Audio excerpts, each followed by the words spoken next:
Subject right. ನಮ್ಮ ಕೋರ್ಸ್ಗೆ ಯಾಕೆ ಈ ಸಬ್ಜೆಕ್ಟ್ನ ಹಾಕಿದ್ದಾರೆ ರೈಟ್, ಇದರಿಂದ ಆಗುವ ಉಪಯೋಗಗಳೇನು, ಅಡ್ವಾಂಟೇಜಸ್, ಅಪ್ಲಿಕೇಶನ್ಸ್ ಎಲ್ಲನೂ ನಾವು ಒಂದೊಂದಾಗಿ ಕಲಿತಾ ಹೋಗೋಣ. ಅರ್ಥ ಆಯ್ತಾ? ಶುರು ಮಾಡೋಣ. ಸೊ ಏನು ಸಬ್ಜೆಕ್ಟ್ ಹೆಸರು ಅಂತಂದ್ರೆ ಇಂಜಿನಿಯರಿಂಗ್ ಡ್ರಾಯಿಂಗ್. ಹೌದಾ? ಸೊ ಇಲ್ಲಿ ಫಸ್ಟ್ ನಾವು ಟೈಟಲ್ ಅರ್ಥ ಮಾಡ್ಕೋಬೇಕು ಅಂತಂದ್ರೆ ಎರಡು ಪಾರ್ಟ್ ಇದೆ. ಒಂದು ಇಂಜಿನಿಯರಿಂಗ್ ಅನ್ನೋದು, ಇನ್ನೊಂದು ಡ್ರಾಯಿಂಗ್. ಕರೆಕ್ಟಾ? ಸೊ ನಾವು ಸಣ್ಣವರಿದ್ದಾಗಿಂದ ಏನ್ ಮಾಡ್ತಾ ಇದೀವಿ, ಒಂದು ವರ್ಡ್ ಕೇಳ್ತಾ ಬಂದಿದ್ವಿ. ಏನು ಅದು? ಡ್ರಾಯಿಂಗ್ ಅನ್ನೋ ಪದ ನಮ್ಮ ಚಿಕ್ಕವರಿಂದ ಬುದ್ಧಿ ಬಂದಾಗಿಂದ ಅಥವಾ ಸ್ಕೂಲಿಗೆ ಹೊರಟಾಗಿಂದ ನಮಗೆ ತಿಳುವಳಿಕೆ ಇದೆ ಇದು ಸಬ್ಜೆಕ್ಟ್ ಬಗ್ಗೆ. ಕರೆಕ್ಟಾ? ಇದ್ರ ಜೊತೆ ಇನ್ನೊಂದು ಬರುತ್ತೆ, ಏನದು? Engineering. Yes, engineering drawing. Short ಆಗಿ ಇಷ್ಟೇ ಬರೀತೀವಿ.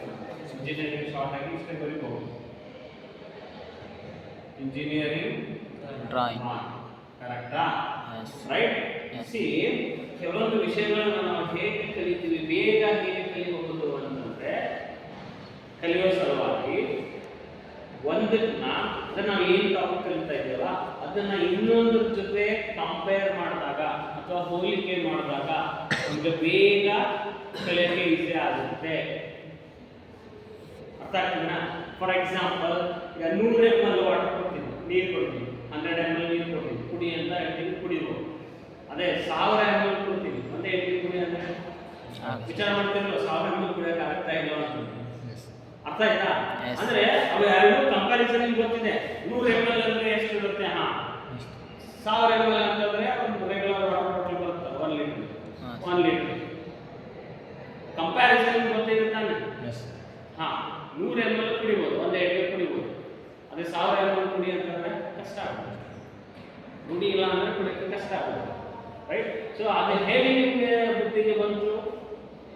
ಕಂಪೇರ್ ಮಾಡ್ತಾ ಇದ್ದೀವಿ. 100 ml ಅಂದ್ರೆ ಎಷ್ಟು, 1000 ml ಅಂದ್ರೆ ಎಷ್ಟು, ಕಂಪೇರ್ ಮಾಡಿದಾಗ ಗೊತ್ತಾಗುತ್ತೆ. ಇದು ಕುಡಿಬಹುದು, ಇನ್ನೊಂದು ಕುಡಿಯೋಕೆ ಕಷ್ಟ ಅಂತ. ಅರ್ಥ ಆಗ್ತದೇನಾ? ಸೊ ಹಂಗೆ ಕೆಲವೊಂದು ಕನ್ಸೆಪ್ಟ್ಗಳನ್ನು ಬೇಗ ಹೇಗೆ ಅರ್ಥ ಮಾಡ್ಕೋಬಹುದು ಅಂತಂದ್ರೆ ಅರ್ಥ ಮಾಡ್ಕೋಬಹುದು. ರೈಟ್. ನಾವು ಕಲಿಯೋ ಕನ್ಸೆಪ್ಟ್ನ ಇನ್ನೊಂದ್ರ ಜೊತೆ ಹೋಲಿಕೆ ಮಾಡಿದಾಗ ಕೆಲವೊಂದು ನಮಗೆ ಬೇಗ ಅರ್ಥ ಆಗುತ್ತೆ. ಅರ್ಥ ಆಗ್ತದೇನಾ? ನಾವು ಬೇರೆ ಕಾರಣಕ್ಕೆ ಹೋಲಿಕೆ ಮಾಡ್ತಾ ಇಲ್ಲ, ಕಲಿಯೋ ಸಲುವಾಗಿ ಹೋಲಿಕೆ ಮಾಡ್ತಾ ಇದ್ದೀವಿ. ಸೊ ಹಂಗೆ ಈಗ ನಮ್ದು ಏನು ಇಂಜಿನಿಯರಿಂಗ್ ಡ್ರಾಯಿಂಗ್ ಇದೆಯಲ್ಲ ಅದನ್ನ ನಾವು ಡ್ರಾಯಿಂಗ್ ಜೊತೆ ಕಂಪೇರ್ ಮಾಡ್ತಾ ಇದ್ದೀವಿ. ರೈಟ್. ಕಂಪೇರ್ ಮಾಡಿದ ತಕ್ಷಣ ನಮಗೆ ಇದು ಬೇಗ ಅರ್ಥ ಆಗುತ್ತೆ. ನೋಡಿಬೇಕಂದ್ರೆ ಒಂದು 2 ನಿಮಿಷ ಟೈಮ್ ಕೊಡಿ. ರೈಟ್. ಫೈನ್. ಸೊ ಡ್ರಾಯಿಂಗ್ ನಾವು ಚಿಕ್ಕಂದಿಂದ ಸ್ಕೂಲಿಗೆ ಹೊರಟಾಗಿಂದ ಡ್ರಾಯಿಂಗ್ ಅನ್ನು ಹೇಳಿದ್ದೀವಿ, ಡ್ರಾಯಿಂಗ್ ಅನ್ನು ಮಾಡಿದ್ದೀವಿ.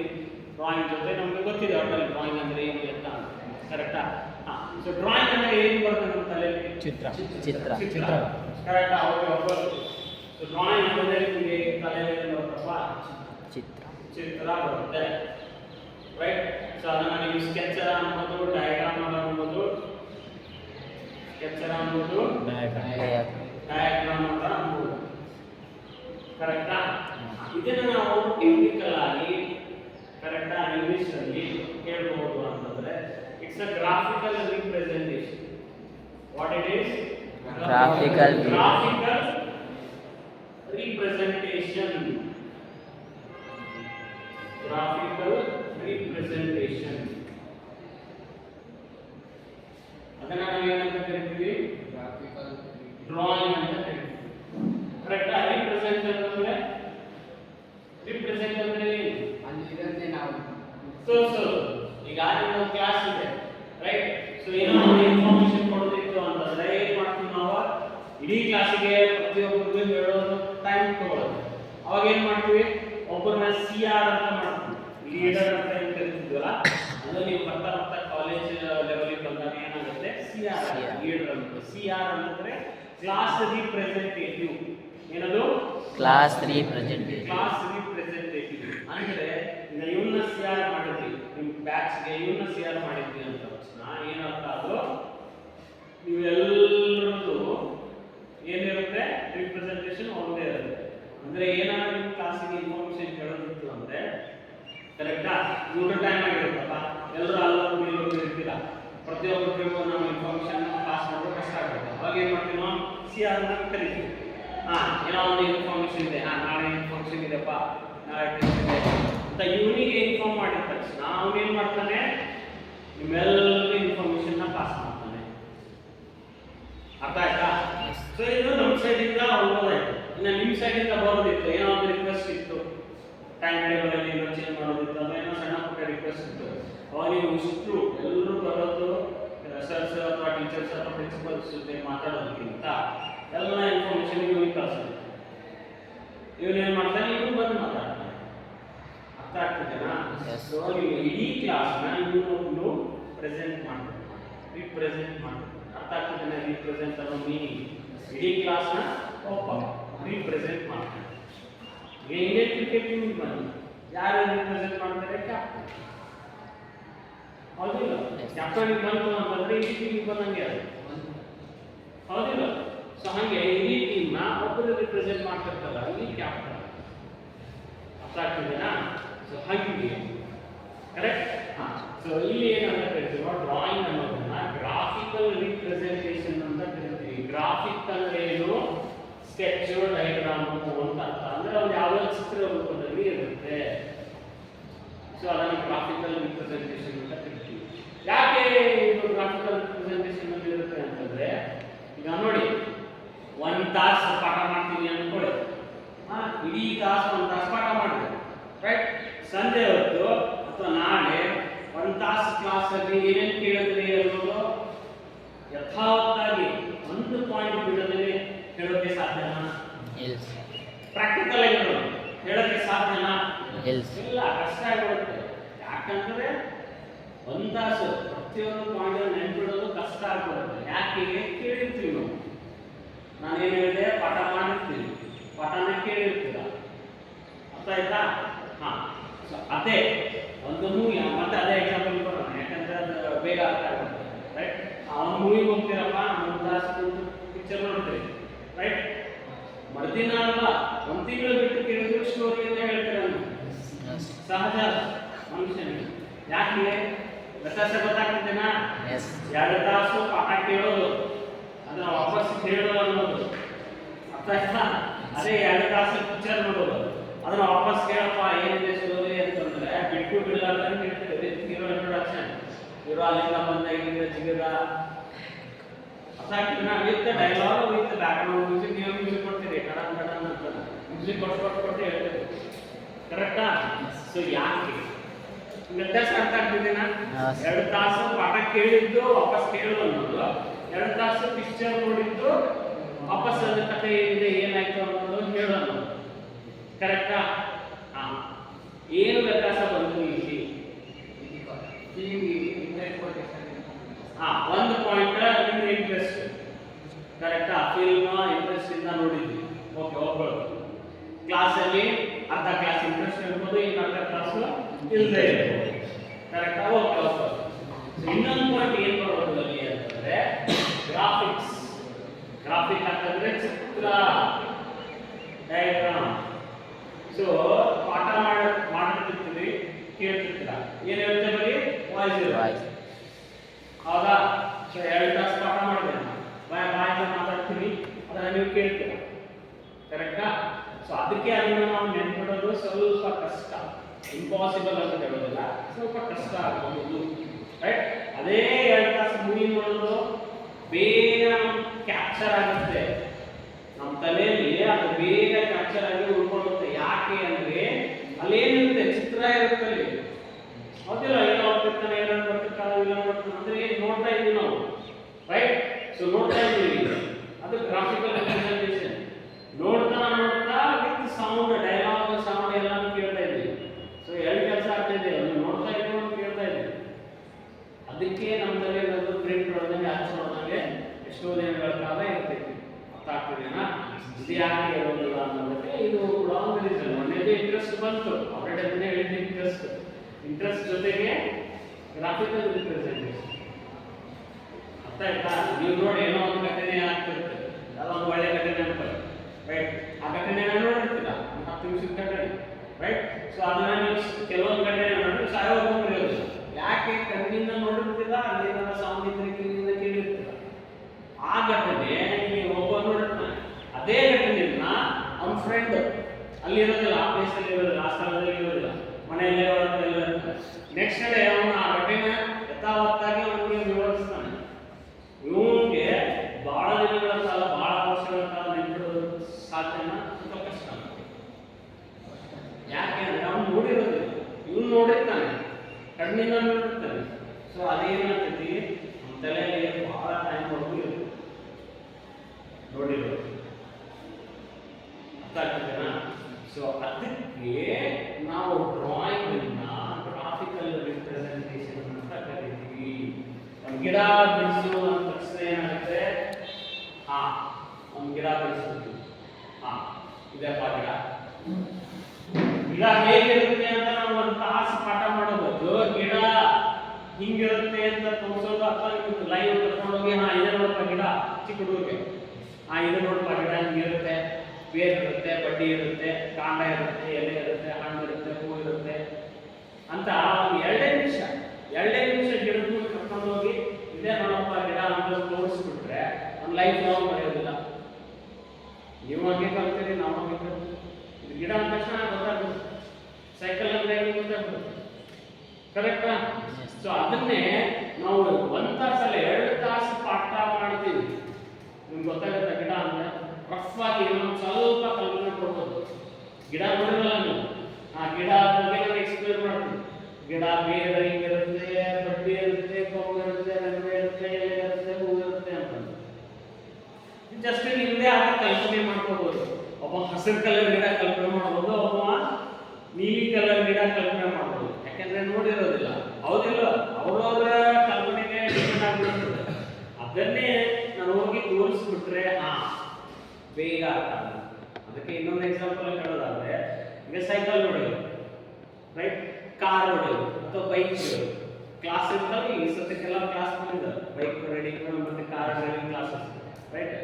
ಸೊ 1 ದಿನ ಅಲ್ಲ, 2 ದಿನ ಅಲ್ಲ, 3 ದಿನ ಪಾಠ ಮಾಡ್ತಾರೆ. ಕರೆಕ್ಟ್? ಕಾರ್ ಹೇಗೆ ಹೊಡಿಬೇಕು ಅಂತ ನಿಮ್ಗೆ ಕಾರ್ ಬಂದ್ಬಿಡುತ್ತಾ? ಬರೀ ಪಾಠ ಮಾಡಿರ್ತಾರೆ, ಬಂದ್ಬಿಡುತ್ತಾ? ಇಲ್ಲ, ಯಾವಾಗ ಬರುತ್ತೆ? ಸ್ವತಃ ನಾವೇ ಅದನ್ನ ಮುಟ್ಟಿ ಕಲಿಬೇಕು, ಪ್ರಯತ್ನ ಪಡಬೇಕು, ಅವಾಗ ಬರುತ್ತೆ. ಅರ್ಥ ಆಯ್ತಾ? ಹೀಗೆ ಇದು ಕೂಡ ಅರ್ಥ ಆಯ್ತಾ? ಸೊ ಚಿಕ್ಕಂದಿನ ಸ್ಕೂಲಲ್ಲಿ ನಾವೇನು ಮಾಡ್ತಾ ಇದ್ವಿ, ಚಿತ್ರ ಬಿಡಿಸ್ತಾ ಇದ್ವಲ್ಲ, ಸೊ ಅದನ್ನ ನಾವೇನು ಮಾಡ್ತೀವಿ, ಡ್ರಾಯಿಂಗ್. ಕರೆಕ್ಟಾಗಿ ಗಿಡ ಬಿಡಿಸುವ ಅಂದ ತಕ್ಷಣ ಗಿಡ ಬಿಡಿಸ್ತೀವಿ. ಮನೆ ಬಿಡಿಸಪ್ಪ ಅದರಲ್ಲಿ ಒಂದು ತಕ್ಷಣ ಪಕ್ಕದಲ್ಲಿ ಒಂದು ಮನೆ ಬಿಡಿಸ್ತೀವಿ. ಅರ್ಥ ಆಯ್ತಾ? ಇಲ್ಲಿ ಏನಾದ್ರು ಅನ್ಸು ಹಿಂಗೆ ಬಿಡಿಸ್ಬೇಕು, ಇಷ್ಟೇ ಮನೆ ಬಿಡಿಸೋದು, ಹಂಗೆ ಗಿಡ ಇಲ್ಲೇ ಬಿಡಿಸಿದಪ್ಪ, ಮನೆ ಹಿಂದೆ ಗಿಡ ಬಿಡಿಸ್ಬೋದಿತ್ತಲ್ಲ ಅಂತ ಅನ್ಬೋದಲ್ಲ. ಇಲ್ಲೇನಾದ್ರು ರೂಲ್ಸ್ ಇತ್ತಾ? ಡ್ರಾಯಿಂಗ್ ರೂಲ್ಸ್ ಇತ್ತಾ? ಇಲ್ಲ. ನಾವೇನೋ ನೋಡಿರ್ತೀವಿ, ಕಲ್ಪನೆ ಮಾಡ್ಕೊಂಡಿರ್ತೀವಿ, ಅದನ್ನ ನಾವು ಬಿಡಿಸ್ತಾ ಹೋಗ್ತೀವಿ. ಅದಕ್ಕೆ ಏನಂತ ಕರಿತೀವಿ ನಾವು? ಡ್ರಾಯಿಂಗ್ ಅಂತ ಕರಿತೀವಿ. ಕರೆಕ್ಟಾ? ಆಯ್ತಲ್ಲ? ಅದನ್ನೇ ಇಂಜಿನಿಯರಿಂಗ್ ಡ್ರಾಯಿಂಗ್ ಅಲ್ಲಿ ಏನಾಗುತ್ತೆ, ಯಾಕಂದ್ರೆ ಸೇಮ್ ಪದ ಐತೆ, ಡ್ರಾಯಿಂಗ್. ಓಕೆ, ಈ ಪದ ಏನಿದೆ, ಈ ಪದ ಏನಿದೆ, ಫೈನ್, ಅಗ್ರಿ ಅಂದ್ರೆ ಸೇಮ್ ಇದೆ ಅಂತ ಅರ್ಥ. ಕೆಲವೊಂದು ಇದರಲ್ಲಿ ಸೇಮ್ ಇದೆ, ಬಟ್ ಇಲ್ಲಿ ಇಂಜಿನಿಯರಿಂಗ್ ಅನ್ನೋ ಪದ ಇಲ್ಲ. ಇಲ್ಲಿ ಇಂಜಿನಿಯರಿಂಗ್ ಅನ್ನೋ ಪದ ಹಾಗಾಗಿದೆ, ಸೇರ್ಕೊಂಡಿದೆ. ಅಂದ್ರೆ ಅದು ತೂಕ ಜಾಸ್ತಿ ಆಗಿದೆ ಅಂತ ಅರ್ಥ. ತೂಕ ಅಂದ್ರೆ ಒಂದು ಮಷಿನ್ ತಗೊಂಡು ಎಷ್ಟು ತೂಕ ಅಂತ ವೇಸ್ಟ್ ಮಾಡಿ, ಅಂದ್ರೆ ಅದ್ರದ್ದು ವ್ಯಾಲ್ಯೂ ಜಾಸ್ತಿ ಆಗಿದೆ ಅಂತ. ತೂಕ ಅಂದ್ರೆ ವ್ಯಾಲ್ಯೂ, ಕರೆಕ್ಟಾ? ಅದ್ರದ್ದು ವ್ಯಾಲ್ಯೂ ಜಾಸ್ತಿ ಆಗಿದೆ, ಘನತೆ ಗೌರವ ಜಾಸ್ತಿ ಆಗಿದೆ. ಸೊ ಹಂಗಂದ್ರೆ ಇಂಜಿನಿಯರಿಂಗ್ ಅನ್ನೋದು ಏನು ಅಂತ ನಮ್ಗೆ ಅರ್ಥ ಆದರೆ ಇಂಜಿನಿಯರಿಂಗ್ ಡ್ರಾಯಿಂಗ್ ಅನ್ನೋದು ನಮಗೆ ಅರ್ಥ ಆಗುತ್ತೆ. ಅರ್ಥ ಆಯ್ತಾ? ಸೊ ಅದಕ್ಕೆ ಹೇಳಿದೆ ನಾನು, ಇಂಜಿನಿಯರಿಂಗ್ ಡ್ರಾಯಿಂಗ್ ಅನ್ನೋದನ್ನ ನಾವು ಅರ್ಥ ಮಾಡ್ಕೋಬೇಕಾದ್ರೆ ಸಮ್ಟೈಮ್ಸ್ ಕೆಲವೊಂದು ವಿಷಯಗಳನ್ನ ಇನ್ನೊಂದು ವಿಷಯಗಳ ಜೊತೆ ಹೋಲಿಕೆ ಮಾಡಿದಾಗ ಬೇಗ ಅರ್ಥ ಆಗುತ್ತೆ. ನಾನು ಅದಕ್ಕೆ ಬರೀ ಇಂಜಿನಿಯರಿಂಗ್ ಡ್ರಾಯಿಂಗ್ ಅಂತ ಹೇಳಿದ್ರೆ ನಿಮಗೆ ಬೇಗ ಅರ್ಥ ಆಗ್ತಿದ್ದಲ್ಲ, ಗೊತ್ತಿಲ್ಲ. ಅದಕ್ಕೆ ನಾನು ಏನು ಮಾಡಿದೆ, ಡ್ರಾಯಿಂಗ್ ಅಲ್ಲಿಂದ ಶುರು ಮಾಡ್ಕೊಂಡೆ. ಡ್ರಾಯಿಂಗ್ ಅಂದ್ರೆ ಏನು, ಹೇಗಿರುತ್ತೆ ಅಂತ. ಈಗ ಇದನ್ನ ಇದಕ್ಕೆ ಕಂಪೇರ್ ಮಾಡ್ತೀವಿ, ನಾವು ಇದು ಬೇಗ ಅರ್ಥ ಆಗುತ್ತೆ. ಕರೆಕ್ಟಾ? ಸೊ ಡ್ರಾಯಿಂಗ್ ಏನು ಮಾಡ್ತೀವಿ ನಾವು, ರೂಲ್ಸ್ ಇರುತ್ತೆ, ಅಲ್ಲಿ ರೂಲ್ಸ್ ಇರೋದಿಲ್ಲ, ರೆಗ್ಯುಲೇಷನ್ಸ್ ಇರೋದಿಲ್ಲ, ಹಿಂಗೇ ಮಾಡ್ಬೇಕಂತ ಏನು ಇರೋದಿಲ್ಲ ಡ್ರಾಯಿಂಗ್ ಅಲ್ಲಿ. ಕರೆಕ್ಟಾ? ಬಟ್ ಇಂಜಿನಿಯರಿಂಗ್ ಡ್ರಾಯಿಂಗ್ ಬಂದಾಗ ಏನಾಗುತ್ತೆ?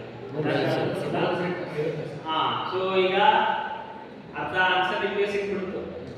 ಸೊ ಇಲ್ಲಿ ರೂಲ್ಸ್ ಇರೋದಿಲ್ಲ ಅಂತ ಹೇಳ್ಬಿಟ್ಟೆ. ಹಾಗಾದ್ರೆ ಇಲ್ಲಿ ಏನಾಗುತ್ತೆ? ಕೆಲವೊಂದು ರೂಲ್ಸ್ ರೆಗ್ಯುಲೇಷನ್ಸ್ ಇರ್ತವೆ. ಅದನ್ನ ನಾವು ಏನಂತ ಕರಿತೀವಿ? ಇಂಜಿನಿಯರಿಂಗ್. ಅದನ್ನ ಏನಂತ ಕರಿತೀವಿ? ಸ್ಟ್ಯಾಂಡರ್ಡ್ಸ್ ಅಂತ ಕರಿತೀವಿ. ಸ್ಟ್ಯಾಂಡರ್ಡ್ಸ್, ರೂಲ್ಸ್ ರೆಗ್ಯುಲೇಷನ್ಸ್ ಅಂತ ಹೇಳಿದ್ರಲ್ಲ, ಅದೇ ರೂಲ್ಸ್ ನಮ್ಮ ಆಡೋ ಭಾಷೆಯಲ್ಲಿ ರೂಲ್ಸ್ ರೆಗ್ಯುಲೇಷನ್ಸ್ ಅಂತ. ಬಟ್ ನಾವು ಲೈಕ್ ಸ್ವಲ್ಪ ಸಫಿಸ್ಟಿಕೇಟೆಡ್ ಆಗಿ ಟೆಕ್ಸ್ಟ್ ಬುಕ್ ಲ್ಯಾಂಗ್ವೇಜ್ ಅಲ್ಲಿ ರೈಟ್ ಇಂಜಿನಿಯರಿಂಗ್ ಸ್ಟೈಲಲ್ಲಿ ಕಲಿಬೇಕು ಅಂತಂದ್ರೆ ಅದನ್ನೇ ಸ್ಟ್ಯಾಂಡರ್ಡ್ಸ್ ಅಂತ. ಸ್ಟ್ಯಾಂಡರ್ಡ್ ಅಂದ್ರೆ ಅದನ್ನ ಫಾಲೋ ಮಾಡಬೇಕು ಅಂತ. ಫಾರ್ ಎಕ್ಸಾಂಪಲ್, ಈಗ ರೋಡಲ್ಲಿ ಬೈಕ್ ತಗೊಂಡು ಹೋಗ್ತಿರ್ತೀರ, ರೈಟ್? ಸರ್ಕಲ್ ಬರುತ್ತೆ, ಟ್ರಾಫಿಕ್ ಸಿಗ್ನಲ್ಸ್ ಇರುತ್ತೆ, ರೆಡ್ ಲೈಟ್ ಆನ್ ಆಗಿರುತ್ತೆ, ಏನ್ ಮಾಡ್ತೀರಪ್ಪ? ರೆಡ್ ಲೈಟ್ ಆನ್ ಆಗಿದ್ರೆ ಹೋಗ್ತೀರಾ? ಹಂಗೆ ಇಲ್ಲ. ಯಾಕೆ ಅಂತಂದ್ರೆ ಅದೊಂದು ಸ್ಟ್ಯಾಂಡರ್ಡ್ ಸೆಟ್ ಮಾಡಿಬಿಟ್ಟಾರ. ಟ್ರಾಫಿಕ್ ಅಲ್ಲಿ ರೆಡ್ ಲೈಟ್ ಇತ್ತು ಅಂದ್ರೆ you have to wait, stop ಮಾಡಿ ವೇಟ್ ಮಾಡಬೇಕು ಅಂತ ಹೇಳ್ಬಿಟ್ಟಿದ್ದಾರೆ. ಅದು ಸ್ಟ್ಯಾಂಡರ್ಡ್. ಅದು ಇಂಡಿಯಾದಲ್ಲೂ ರೆಡ್ ಲೈಟ್ ಟ್ರಾಫಿಕ್ ಅಲ್ಲಿ ಅಂದ್ರೆ ವೇಟ್ ಮಾಡುವಂತ ಅರ್ಥ. ಬೇರೆ ದೇಶಕ್ಕೆ ಹೋದ್ರು ಕೂಡ ಅದು ಅದೇ ಮೀನಿಂಗ್ ಕೊಡುತ್ತೆ. ನಿಮಗೆ ಏನು ಅನ್ಸಿದೆ ಅಂತ ಇಲ್ಲ, ಅಂತವಕ್ಕೆ ನಾವೇನಂತ ಕರಿತೀವಿ? ಸ್ಟ್ಯಾಂಡರ್ಡ್ಸ್. ಅರ್ಥ ಆಯ್ತಾ? ಅಂತವಕ್ಕೆ ಏನಂತ ಕರಿತೀವಿ ನಾವು? ಸ್ಟ್ಯಾಂಡರ್ಡ್ಸ್ ಅಂತ ಕರಿತೀವಿ. ಫಾರ್ ಎಕ್ಸಾಂಪಲ್, ಈಗ ಗಡಿಯಾರ ನಿಂತಿದೆ, ಪರವಾಗಿಲ್ಲ, ಗಡಿಯಾರ ಮಾಡ್ತೀವಿ. ಚಿಕ್ಕ ಮೂಳೆಯಲ್ಲಿ ಇದೆ ನೋಡಿ, ದೊಡ್ಡ ಮೂಳೆಯಲ್ಲಿ ಇದೆ ನೋಡಿ. ಚಿಕ್ಕ ಮೂಳೆ 4 ಇದೆ, ದೊಡ್ಡ ಮೂಳೆ 12 ಇದೆ. ಎಷ್ಟಾಯ್ತು ಟೈಮು? 4 ಗಂಟೆ. ಕರೆಕ್ಟಾ? ಸೊ ನಮ್ಮ ಕಾಲೇಜಲ್ಲಿ ಈ ತರ ಇದ್ರೆ 4 ಅಂತ ಓದ್ತೀವಿ. ನಿಮ್ಮ ಮನೆಯಲ್ಲಿ ಇದೇ ತರ ಇತ್ತು ಅಂದ್ರೆ 4 ಗಂಟೆ ಓದ್ತಿರ್ತಾನೆ. ಬೇರೆ ಊರಿಗೆ ಹೋಗ್ತೀರಾ, ಅದೇ ಟೈಮ್ ತೋರಿಸ್ತಾ ಇದೆ, 4 ಗಂಟೆ ನೋಡ್ತೀವಿ. ಬೇರೆ ದೇಶಕ್ಕೆ ಹೋಗ್ತೀವಿ, ಬೇರೆ ರಾಜ್ಯಕ್ಕೆ ಹೋಗ್ತೀವಿ. ಈ ತರ ಇತ್ತು ಅಂತಂದ್ರೆ ಏನಂತ ಕರಿತೀವಿ ನಾವು? 4 ಗಂಟೆ ಅಂತಾನೆ ಕರಿತೀವಿ ನಾವು. ಚೇಂಜ್ ಆಯ್ತಾ? ಅದು ಚೇಂಜ್ ಆಗೋದಿಲ್ಲ. ಅಂತವಕ್ಕೆ ಏನಂತ ಕರಿತೀವಿ ನಾವು? ಸ್ಟ್ಯಾಂಡರ್ಡ್ಸ್ ಅಂತ ಕರಿತೀವಿ.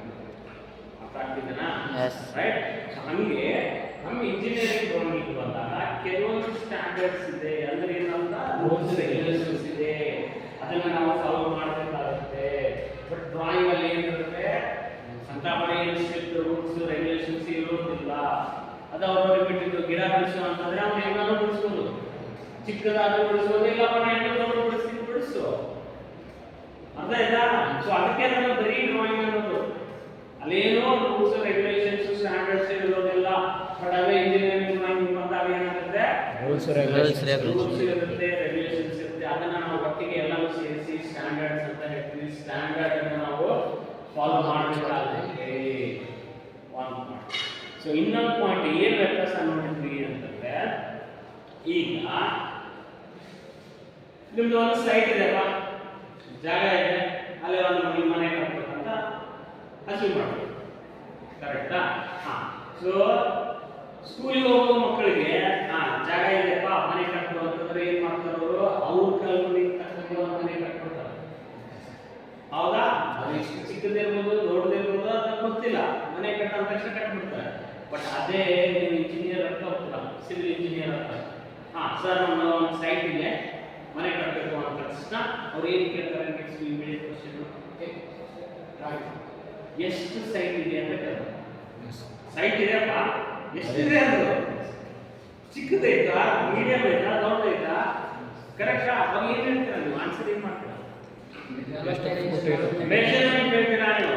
ಸರ್ ಅಗಲಕ್ಕೆ 30 ಫೀಟ್ ಇದೆ, ಉದ್ದಕ್ಕೆ 40 ಫೀಟ್ ಇದೆ. ಅವಾಗ 30-40 ಸೈಜ್ ಆಯ್ತು. ಅಗಲಕ್ಕೆ 40 ಫೀಟ್ ಇದೆ, ಉದ್ದಕ್ಕೆ 60 ಫೀಟ್ ಇದೆ, 40-60 ಆಯ್ತು. ಅರ್ಥ ಆಯ್ತಾ? ಸೊ ಏನ್ ಮಾಡ್ತೀರಾ ಅಲ್ಲಿ? ನಿಮ್ಗೆ ಗೊತ್ತಿಲ್ಲ ಅಂತಂದ್ರೆ ಹೋಗ್ತೀರಾ, ಮೆಷರ್ಮೆಂಟ್ ಮಾಡ್ತೀರಾ. ಅಕ್ಕಿಪಟ್ಟು ಹಿಡ್ಕೊಂಡು ಮೆಜರ್ಮೆಂಟ್ ಮಾಡಿ ಸರ್ ಇಷ್ಟಿದೆ ಸರ್ ಅಂತ ಹೇಳ್ತೀರಾ. ಅರ್ಥ ಆಯ್ತಾ? ಸೊ ಆ ಮೆಜರ್ಮೆಂಟ್ಸ್ ಅಂತ ಏನು ಬಂತಲ್ಲ, ಆ ಮೆಜರ್ಮೆಂಟ್ಸ್ ಪ್ರಕಾರ ಅವ್ರು ಏನು ಮಾಡ್ತಾರೆ? ಮನೆಯನ್ನ ಡ್ರಾಯಿಂಗ್ ಹಾಕ್ತಾರೆ. ಅರ್ಥ ಆಯ್ತಾ? ಸುಮ್ಮನೆ ಡ್ರಾಯಿಂಗ್, ಮನೆ ಡ್ರಾಯಿಂಗ್ ಹಾಕ್ಕೊಡಿ ಅಂತಂದ್ರೆ ಎಷ್ಟು ಹಾಕ್ಬೇಕವ? ಇಡೀ ಕ್ಯಾಂಪಸ್ 1 ಎಕರೆ ಹಾಕ್ಬೇಕು, ಅರ್ಧ ಎಕರೆ ಹಾಕ್ಬೇಕು, 1 ಗುಂಟೆ ಹಾಕ್ಬೇಕು, ಬರೋದಿಲ್ಲ ಪ್ರಶ್ನೆ. ಸೊ ಅಂದ್ರೆ ಅಬ್ಸರ್ವ್ ಮಾಡ್ತಾ ಇದ್ದಾರೆ ನೀವು, ಲೈಟ್ ಆಗಿ ಒಂದೊಂದೇ ರೂಟ್ಸ್ ಬರ್ತಾ ಇದೆ. ಬರೀ ಖಾಲಿ ಸೈಡ್ ಐತಿ, ಮನೆ ಪ್ಲಾನ್ ಹಾಕಿ ಕೊಡ್ತಾ ಇಂಜಿನಿಯರ್ ಗ್ರೇಟ್ ಮಾಡ್ತಾರವರು, ಎಷ್ಟಿದೆಪ್ಪ ಸೈಟು ಅಂತ ಕೇಳ್ತಾರೆ. ಆಯ್ತಾ? ಹಂಗೆ ಹಲವಾರು ಕ್ವಶನ್ಸ್ ಬರ್ತವೆ ನಿಮಗೆ. ಸೊ ಅಲ್ಲಿ ಏನು ಬಂತು, ಮೆಜರ್ಮೆಂಟ್ ಅನ್ನೋದು ಬಂತು, ಕರೆಕ್ಟಾ? ಒಂದು ಸ್ಟ್ಯಾಂಡರ್ಡ್ ಅನ್ನೋದು ಬಂತು, ಇನ್ನೊಂದು ಏನು ಬಂತು, ಎಸ್ ಮೆಜರ್ಮೆಂಟ್ ಅನ್ನೋದು ಬಂತು, ಕರೆಕ್ಟಾ? Yes, sir. ಈಗ ಡ್ರಾಯಿಂಗ್ ಬನ್ನಿ, ರೈಟ್? ಡ್ರಾಯಿಂಗ್ ಅಲ್ಲಿ ಏನಾದ್ರು ಮೆಜರ್ಮೆಂಟ್ ತೋರಿಸಿದ ನಾವು ಆ ಮನಿ ಇಷ್ಟೇ ಹೈಟ್ ಐತಪ್ಪ, 10 ಫೂಟ್ ಐತೆ, 15 ಫೂಟ್ ಮನಿ ಐತೆ, ಆಗಲೇ ಎಷ್ಟು ಫೂಟ್ ಐತೆ ಅಂತ ಏನಾದ್ರು ತೋರಿಸಿದ್ವಾ? Yes. ಗಿಡ ಹಾಕಿದ್ರೆ ಇಷ್ಟು ದಾರ ಹಾಕಿದ್ರೆ ಇಷ್ಟು ಹೈಟ್ ಐತೆ ಅಂತ ಏನಾದ್ರು ತೋರಿಸಿದ್ವಾ? ಇಲ್ಲ, ರೈಟ್? ಅದೇ ಡ್ರಾಯಿಂಗ್ ಅದು. ಇಂಜಿನಿಯರಿಂಗ್ ಡ್ರಾಯಿಂಗ್ ಅಲ್ಲಿ ಏನಾಗುತ್ತೆ, ಸ್ಟ್ಯಾಂಡರ್ಡ್ಸ್ ಬರುತ್ತೆ, ಕೆಲವೊಂದು ರೂಲ್ಸ್ ಮತ್ತೆ ರೆಗ್ಯುಲೇಷನ್ಸ್ ನಾವು ಫಾಲೋ ಮಾಡಬೇಕಾಗುತ್ತೆ, ಅದ್ರ ಜೊತೆಗೆ measurements. So these two define the engineering drawing. These two factors define engineering drawing. ತಾಕಿದನಾ ಇಂಜಿನಿಯರಿಂಗ್ ಡ್ರಾಯಿಂಗ್ ಬಂದಾಗ ಸ್ಟ್ಯಾಂಡರ್ಡ್ಸ್ ಇರುತ್ತೆ, ಸ್ಟ್ಯಾಂಡರ್ಡ್ಸ್ ನ ಫಾಲೋ ಮಾಡಬೇಕು ನಾವು. ಲೈಕ್ ಟ್ರಾಫಿಕ್ ರೂಲ್ಸ್ ಹೆಂಗೆ ಫಾಲೋ ಮಾಡ್ತೀವಲ್ಲ, ರೈಟ್? ಫಾಲೋ ಮಾಡಲೇಬೇಕು, ಇಲ್ಲ ಅಂದ್ರೆ ಅದರ ಅರ್ಥ ಕೆಟ್ಟಬಿಡುತ್ತೆ, ಕರೆಕ್ಟ್? ಸೊ ಇನ್ನೊಂದು ಏನು ಬರುತ್ತೆ, ಮೆಜರ್ಮೆಂಟ್ಸ್ ಅನ್ನೋದು ಬರುತ್ತೆ ಇಂಜಿನಿಯರಿಂಗ್ ಡ್ರಾಯಿಂಗ್ ಅಲ್ಲಿ. ತಾಕಿದನಾ ಹೆಂಗೆ ನಮ್ಮ ಸಿವಿಲ್ ಇಂಜಿನಿಯರ್ ಎಷ್ಟು ಸೈಟ್ ಇದೆ ಮೆಜರ್ಮೆಂಟ್ ಮಾಡ್ಕೊಂಡು ಬಂದು ಹೇಳಿ ಅಂತ ಹೇಳ್ತಾರಲ್ಲ, ಹಾಗೆ ನಾವು ಇಂಜಿನಿಯರಿಂಗ್ ಡ್ರಾಯಿಂಗ್ ಅಲ್ಲಿ ಯಾವುದೇ ಒಂದು ಡ್ರಾಯಿಂಗ್ ಹಾಕಿದ್ರು ಕೂಡ ಅದಕ್ಕೆ ನಾವು ಮೆಜರ್ಮೆಂಟ್ ತೋರಿಸಬೇಕು, ಆಯ್ತಾ? ಒಂದು ಪೆನ್ ವಿತ್ ಡಯಾಗ್ರಾಮ್ ಹಾಕ್ತೀನಿ ಅಂತ ತಿಳ್ಕೊಳ್ಳಿ. ಸೊ ಒಂದು ಪೆನ್ ವಿತ್ ಡಯಾಗ್ರಾಮ್ ಹಾಕಿದ್ರೆ ಅನ್ಕೊಳ್ಳಿ, ಸೊ ಅವಾಗ ಏನಾಗುತ್ತೆ, ಅದರದ್ದು ಹೈಟ್ ಎಷ್ಟಿದೆ, ಅದರದ್ದು ಡಯಾಮೀಟರ್ ಎಷ್ಟಿದೆ ಅನ್ನೋದನ್ನ ನಾವು ಮೆಜರ್ಮೆಂಟ್ ತೋರಿಸಬೇಕಾಗುತ್ತೆ, ಅರ್ಥ ಆಯ್ತಾ? So that is what is the major differences between drawing and engineering drawing. ಅರ್ಥ ಆಯ್ತಾ? ಏನೇನು ಮೇಜರ್ ಟೂ ಡಿಫರೆನ್ಸ್ ಇಲ್ಲಿ ಏನಿರುತ್ತೆ, ಸ್ಟ್ಯಾಂಡರ್ಡ್ಸ್ ಇರೋದಿಲ್ಲ ಡ್ರಾಯಿಂಗ್ ಅಲ್ಲಿ, ಸ್ಟ್ಯಾಂಡರ್ಡ್ಸ್ ಇರೋದಿಲ್ಲ, ಕರೆಕ್ಟಾ? ಇಂಜಿನಿಯರಿಂಗ್ ಡ್ರಾಯಿಂಗ್ ಏನಾಗುತ್ತೆ, ಸ್ಟ್ಯಾಂಡರ್ಡ್ಸ್ ಸ್ಟ್ಯಾಂಡರ್ಡ್ಸ್